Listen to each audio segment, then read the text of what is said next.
Hi, everyone. I'm Mark Edward Willows, and welcome once again to Gabbin Cabin. Today, we're taking a little turn. As you know, I always have celebrity guests on the show, but today I actually do have a celebrity, but in a little different aspect of the entertainment business. He is, and I mean, he has a very impressive resume. He is a filmmaker, he is a producer, he is a director, and his name is Daniel Knudsen. Daniel, welcome to the show. Well, thank you so much, Mark. It is fantastic to be here. And I must tell you, I am honored to have you here. I have seen a lot of your work, and obviously you're very young and very impressive list. I mean, being a filmmaker. And I guess the obvious question is, how did you get started in this business? Well, good question. So I was born and raised in Detroit, Michigan, my hometown. And one day my dad came home from work and he told a story about a coworker who had a friend who worked in the film business. And this particular friend that his coworker had managed the payroll on a movie. It was a Hollywood production that was being shot over in Europe. And the way my dad recounted the story was like this. He said that his coworker told him that everybody on the set was mean to each other, but they were all nice to the person who managed the payroll. And I heard that story, and this is crazy. But I heard that story and I said, that's what I want to do when I grow up. That sounds so cool. There's real people who make the movies you see on the theaters and see the shows on TV, and it's just fascinating. That is a story in itself. Now, also, I understand, and we have this in common because I am also a storyteller. I've been dreaming stories all my life. How do you come up with your ideas? Is it just something that hits you at 2 a.m., or how do you come up with your ideas to transform it into a film? Well, good question. So far, just about every film so far that I've made has been written by others. There's only one movie that I directed that I wrote, and that was Christmas Coupon. The rest, well, thank you. The rest have all been actually other writers have created the project, and I'm just taking their vision and artistically presenting it on screen. Now, my most recent film, Dinosaur Cove, Yes, which I is want to a talk movie. about. Yeah, you'll have to see this one. I can get you a screener link. This one it was actually my idea, but another writer wrote it. But I had the idea of a kid who found dinosaur eggs, and in his case, they're real dinosaur eggs, and nobody believes him. And we go on this whole And adventure. when will this film be coming out? Where could people find it? Well, hopefully soon. We are just wrapping up our final aspects of post production, Mhm. and it'll be on all the major platforms when it comes out, and hopefully in the next couple of months here. Great. Yeah, I've heard a lot about it. I've seen picture reviews, and I'm like, wow, that sounds like a great, great movie. Now, besides doing the filmmaking, you produce, you direct. Obviously, you had a background education. You took this up, you studied, you just didn't come take the camera and start going, correct? Yeah, so I was always interested in film ever since I was a little kid. I think my dad told me that story. I mean, I was a very young child. So back in the day when I was growing up, we didn't have cameras on all the cell phones and everything, but we had this old family camcorder that I you could remember kind it of link up well. to VCRs, and you could do like, well, we did a lot of live in-camera edits, hitting record and stop, and you do go move the camera to the next angle, record and stop. So we did some editing that way, and then we had our very rudimentary VCR to VCR. You push play, hit record on the camera, and the tape on the camera could actually do some very, very, very rogue analog editing. So I did a little bit of that as a kid because I was fascinated by it. But then I went through a film program right here in my hometown of Ann Arbor, Michigan.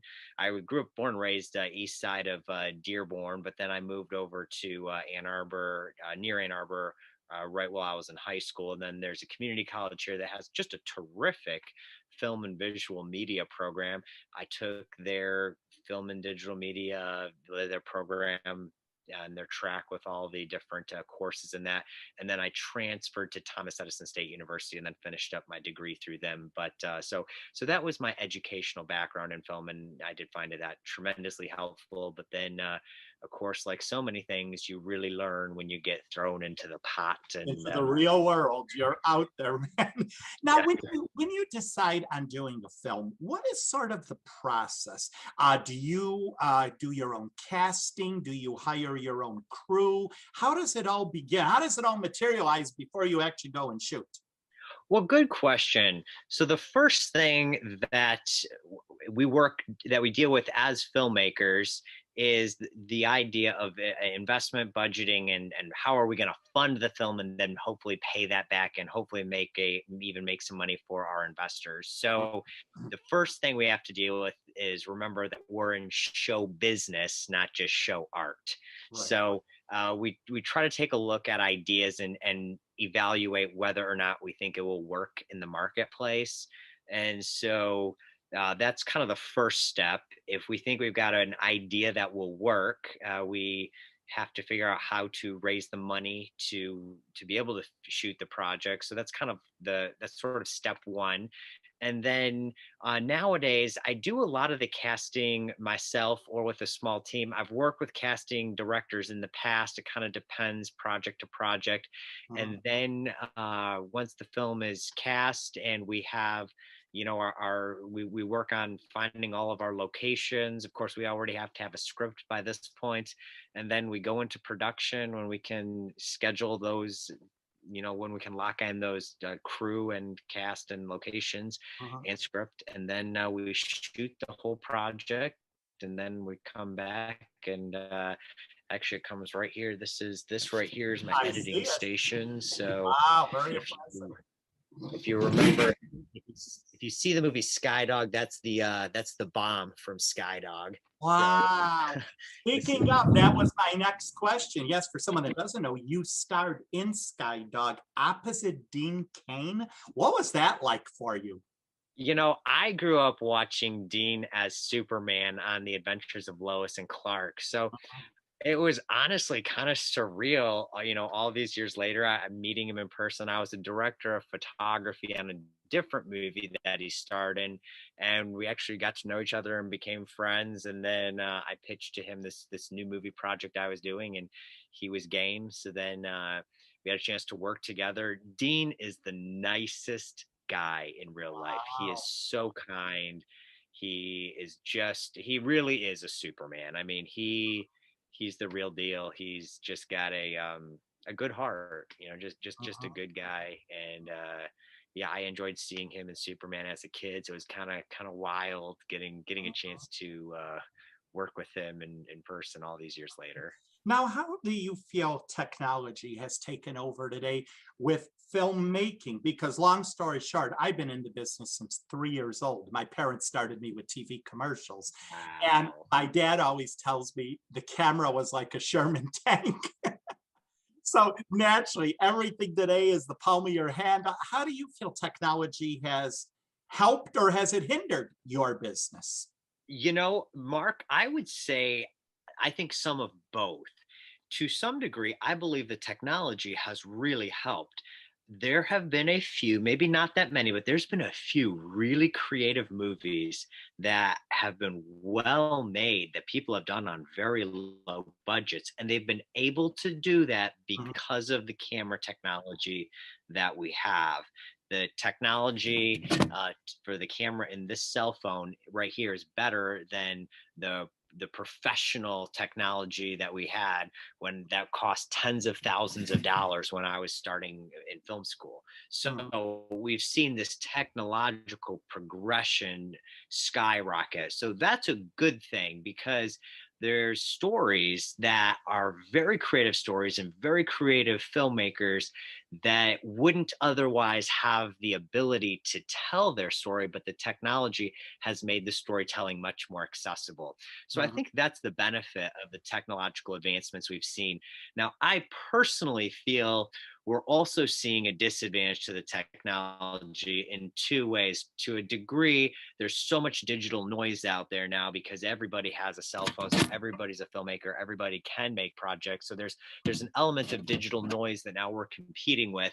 However, I personally feel the biggest downside to technology is that we're seeing storytelling replaced by visual effects, especially in the movies, not so much on television and series, but in the movies. So many of the big franchise movies are nothing but visual effects spectacles, and people will go out and watch them because it's cool, but they really don't showcase excellent storytelling. So I think right now, Right. as a filmmaker, I feel that the technology is actually hurting us a little bit because we can do it and we can make all these fantastic, big visual effects, spectacular movies. Everybody's doing it. And I think the quality of the storytelling is actually suffering as a result of having this Yes, amazing I access to I technology. totally agree with you. When I will go and see these films, animation, it's like, to me, a movie is a movie. You want to see the story, you want the actors, you want the ingredients. That's what makes a good film. And of course, back in the day, not that I'm that old, but that's how filmmaking was. When Right. you went to see, I mean, we could just mention like on Golden Pond would be an example. That's when movies were really movies and they were made. But yet today, the visual effects is there. Now, one of the things that I admire, and I want to talk about a little bit, your movies all seem to have a family value to them, which is something I really appreciate. And I think more and more people today are appreciating that. Correct me if I'm wrong, but yours are family value orientated. Tell me about it. Yeah, absolutely. So we're trying to do projects that inspire hope in people. So we think there's so much out there that's negative. We want to focus on the positive and hopefully create projects that make people fall in love with life a little bit more and enjoy themselves and have a good time and have fun. And there's not a whole lot of family hopeful content that's out there that's being created. So it's a little niche in the marketplace that I feel is underserved. And so we're stepping in and trying to fill that void by creating this content. And, not everything has to be family friendly. We're not saying that at all, but we're making some of this content because we think this is an underserved market that we think it ought to have more content made for. And sort of going back in time, because when I was a kid, I mean, that things were family orientated. Yeah. When you sat around the TV on a Sunday night, you were watching something that was wonderful. Where today you sit down, it's like, yeah, switch the channel. So yeah, that is very true, and I really like that you are doing that. Now, tell me, when it comes to making a movie, what is like the time frame for a movie? How long does it The take? Good question. So it depends on the project. Usually for us at this point, it takes about a year. It Mhm. usually takes about a year from idea, writing the script, casting, finding the locations, setting our production schedule, shooting, editing, final post production, sound design, to distribution. That's usually about a year long process. So that's actually a little bit shorter for us than it is on some of the larger projects. We can move a little bit faster being a smaller outfit, but it still does take some time because there's a lot of individual Mhm. steps involved. Mhm. Now, when you scour your location, obviously it has to fit the needs of the script, but how do you do it? Do you just do research? Do you go online? I mean, like Christmas Coupon, I remember the scenery was beautiful. So, I mean, how do you know where to go? Good question. So we usually check with maybe connections that we already have. There's some locations we know of that exist, and then we go out and ask those who have some type of connection to who may either be the owner or in charge of the location, and then we're able to secure those locations. Some of them have come with just through interesting connections. We had in Christmas Coupon, there was this really neat, it's in real life, it's a wedding venue, but it's this old barn that's Mhm. used. And we were able to use that location as the big charity event in the movie. And then the final wedding scene at the end of the movie. So it's a real wedding venue. It's not too far from where I live here in Michigan. And we were able to use Yeah, that and it I looks remember the great. barn, the snow. I'm like, wow, this is beautiful. I know. Yeah, one of the neat things that we get that you actually usually don't see in a lot of the Hallmark movies is that was all real snow. We're here in Right. Michigan where we foot or two of snow every year, so they're out on the ice. That's real ice. That's real snow. It's not fake. On a lot of Hallmark films, they'll spend $50,000 pulling in all this fake snow that Yeah, they'll or put in some of the blowing it scenes. in fans like Hollywood does the Christmas Right. parade. Wow, it's snowing. It's snowing and they're shooting in California and everyone's, drenched in sweat wearing parkas. But Yes. uh I found out that was one of the first movies I did outside really in the cold. It is brutal though shooting in the winter with Uh, real snow because man, some of those scenes were very Oh, cold to yes. And I shoot. know you played the priest in that film. How did that Yeah. come about? Did you say, this is for me? This is the role I'm doing? How did that come about? Because I'm going to tell You you, know, you made an excellent priest. Well, thank you. You're very kind. It was kind of a role that needed to be filled, and I thought, this would be kind of a fun role for me to play. Sure. It was a pretty short. I think it was only maybe 2 or 3 days that I was actually filming as an actor. Most of them was the one day that we shot in the church. Like 5 of my scenes were all shot that day, and so I wanted, it was a role that wasn't too big of a commitment as an actor, which is nice. Being the director, I had so many other responsibilities, but it was a fun way to kind of round out the project and still be a part of it as a talent member, as well as being the director. So I saw the role and I was like, you know what? Why don't I jump in Why, here and do this why role? not get the collar on and go, right? Yeah, it was really fun. It was really fun. I've never worn a collar before. It was kind of fun because I, came to set and I was all in costume. And I was like, I feel like the real deal. People are coming to set. You We're in did a a church. great job. Yeah. Now, we mentioned earlier about casting, and sometimes you says you use casting directors and all. Now, with technology today, have you ever picked anybody? Say somebody just sends you in their picture, Daniel, take a look. Have you ever picked anybody from just like that? Yep, absolutely. We've picked people from Facebook. We've picked people who've sent in stuff. The way people are connecting nowadays is totally different than the way it always used to be back in the day through all the Oh, agencies and stuff. oh yeah, Um, yeah. the process is evolving. It's totally evolving and I mean, changing. I remember back in the day, because I had an agent and, oh, we need 500 photos. And that's how it was. And it's like today, you need none of that. It's right there, boom, go. And, casting network and actors access and all of that stuff. So, yeah, technology has taken over the industry. Although I do think that's probably for the good because it is so much easier to find talent today. On your part, it's so much easier. Right. Oh, it really helps. Well, what's neat is it helps us find talent. We're able to even connect with local talent, especially for those of us who are making films outside of New York or Los Angeles. It really does make it much more accessible when we can find people who are in the area, places like Actors Access and Breakdowns and all these places that are putting out casting calls, and we've worked with wonderful talent from all over, but some of them right here in our own backyard. Mhm. Now, speaking of New York or LA, is that ever any aspirations for you? Well, that is a good question, and I have a chance to work in both of those places sometimes. And I directed actually part of Even Christmas Coupon was shot in New York, and LA. I am there usually every couple months doing something. So I'm Mhm. certainly hoping to do more projects. And yeah, I'd love to direct a big studio film one day. We'll see what happens. But if it doesn't happen, I also am loving some of these smaller family projects. This is all good too. So Mhm. I'm just kind So of it's all, grateful for. that's right. It's not all about the big studios. It's also, this is my opinion, it's the work you created and what Right. you've done. And if you love what you're doing, that's what matters.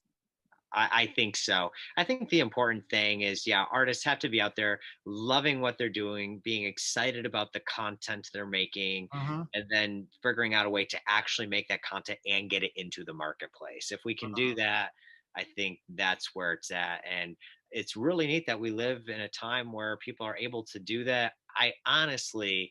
I cannot believe the incredible privilege that I've had to make some of these films. I really don't deserve this. My grandfather was actually a Nazi concentration camp survivor. He was a Polish prisoner of war.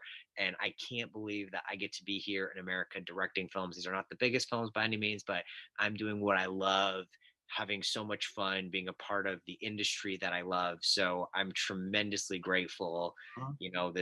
It's a gift from God, and we're able to do that now because the technology has made us such that we can make these independent films and then Yes, get them out we there. we share that together because I've been in the business. I won't say how many years, but I've been doing this since 3 years old, and I tell this to everyone: the day where it becomes a chore that I don't like what I'm doing, I step away. That's it. But I love what I'm doing, even with the podcast, talking to interesting folks like yourself. I love this, and I love the creativity and just doing it. It's just there's something about being in this business. I tell everyone it's like a drug. That it is.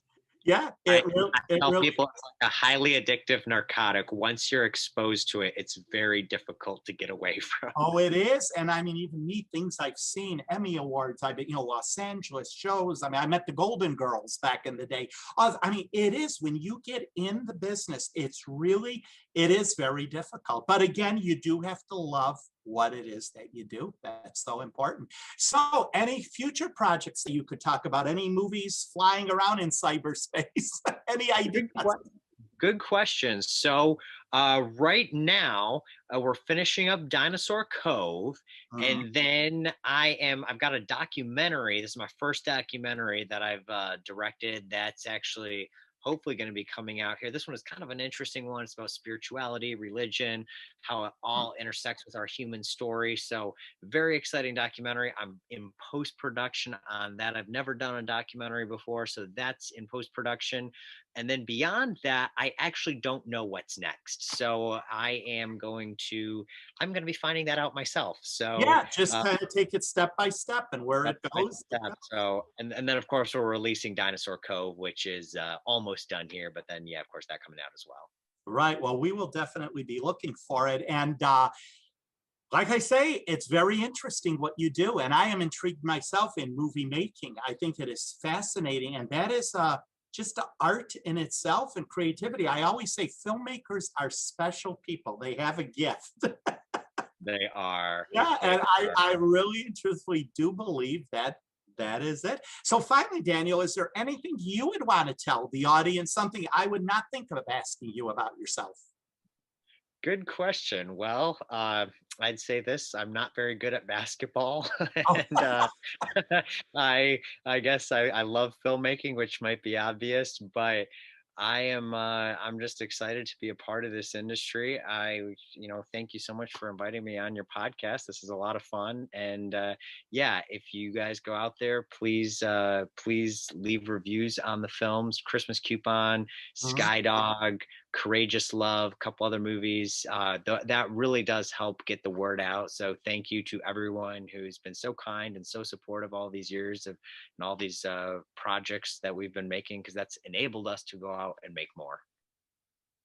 Thanks. That's it. We're going to end it with that. Well, Daniel, it was very interesting. Thank you so much for being on the show.